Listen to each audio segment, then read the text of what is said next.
उज्ज्वल करिअरचा सर्वोत्तम मार्ग म्हणजे 10वी-12वी नंतर MBA मानांकित उचगाव येथील NIT मधील प्रवेश। इथे आहेत मेकॅनिकल, मॅकेट्रॉनिक्स व additive manufacturing, electrical, electronics and power, computer science, AI degree, civil, automobile, mechanical, electrical, electronics व कम्प्युटर AI डिप्लोमा कोर्सेस, अनुभवी प्राध्यापक, industry sponsored labs, digital library, शासकीय सवलती, स्टार्टअप साठी IIC आणि हमखास नोकरी देणारे प्लेसमेंट सेल। बहुजनांचा ज्ञानस्रोत NIT म्हणजे करिअरचा राजमार्ग व प्रगतीचा महामार्ग। प्रवेशासाठी संपर्क 1800 890 6290। अनेक तालुक्याला अनेक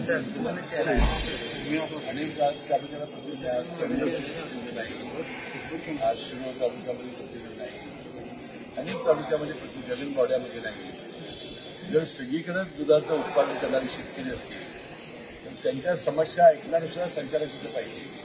या भूमिकेने 4 संचालक आणि कायद्यात आहे ना ते, आता आम्ही सगळीकडेच केलंय आम्ही, त्यामुळे जास्त संचालक आले की मला वाटतं की चांगला कारभार व्हायला ती मदत होईल।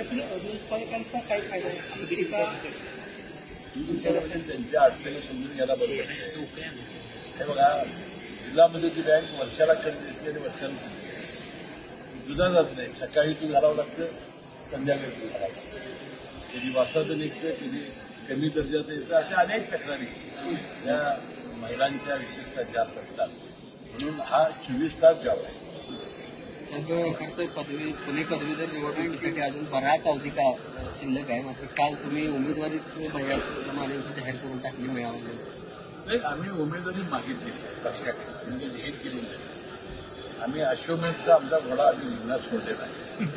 आता नोंदणी करणं, आता बाकीच्या निवडणुका वेगळ्या, ही निवडणूक बाकीच्या निवडणुकीमध्ये मतदान यादी अंतिम असते।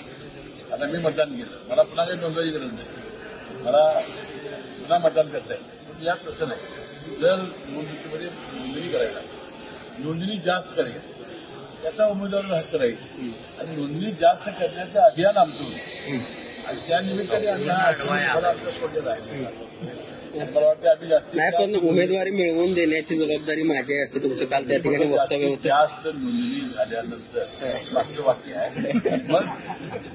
मग मी उमेदवारी मिळवून देण्याचा प्रयत्न केला असं पुढचं वाक्य। राष्ट्रवादीचे टीम असणार आहे का या जागेवर? हा, आता शरद गेल्या वेळेला निवडून आले ते फक्त कोल्हापूर जिल्ह्यामुळे निवडून आले, अरुण त्याला 52% मतं कोल्हापूर जिल्ह्यामध्ये मिळाली, सगळ्यात जास्त बहुमत मिळालं आणि त्यामध्ये काजळ तालुक्यानं फार बहुमोल कामगिरी या सगळ्या विधान परिषद निवडणूक केलेली आहे। राजेश पाटील वाटाळकर राहिले होते त्यावेळेला, सारंग पाटील राहिले होते त्यावेळेला, गेल्या वेळेला शरद पाटील राहिले होते त्यावेळेला आणि आता अरुण लाल राहिले त्यावेळेला।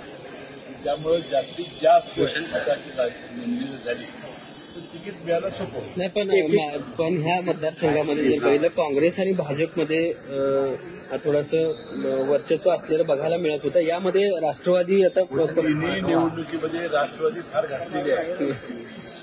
चंद्रकांत दादाजी निवडून आले ते शेवटी आले होते, मला आठवत असेल। शरद पाटील आले निवडून, म्हणजे सारंग पाटील आणि अरुण लाड हे 2 पटकुरी झाल्यामुळे आमची उमेदवारी पडली। त्याच्यावर राष्ट्रवादीचा अधिकार आहे, हे तिकीट राष्ट्रवादीला मिळावं असा आमचा आग्रह असणार आहे। आम्ही त्या युतीमध्ये पटवून देऊ आणि जास्तीत जास्त नोंदणी केल्यामुळं भयामांना उमेदवारी मिळावी असा आमचा आग्रह राहणार आहे। एकीकडे भयामानेंच्या उमेदवारीवर दावा केला असताना अरुण लाड यांनी शरद लाड यांना उमेदवारी द्यावी, मग मी महायुतीत येतो अशा पद्धतीचा प्रस्ताव दादांच्याकडे काल मी अरुण लाडांना सांगितलं की आपण पाठिंबा द्यावा भयामांना। गेल्या वेळेला जीवाचं रान भयामांनी केलेलं आहे, हाडांचे काढत असलेलं पाणी केलेलं आहे, सगळी समर्थन द्यावं अशी भावना मी काल व्यक्त केलेली आहे।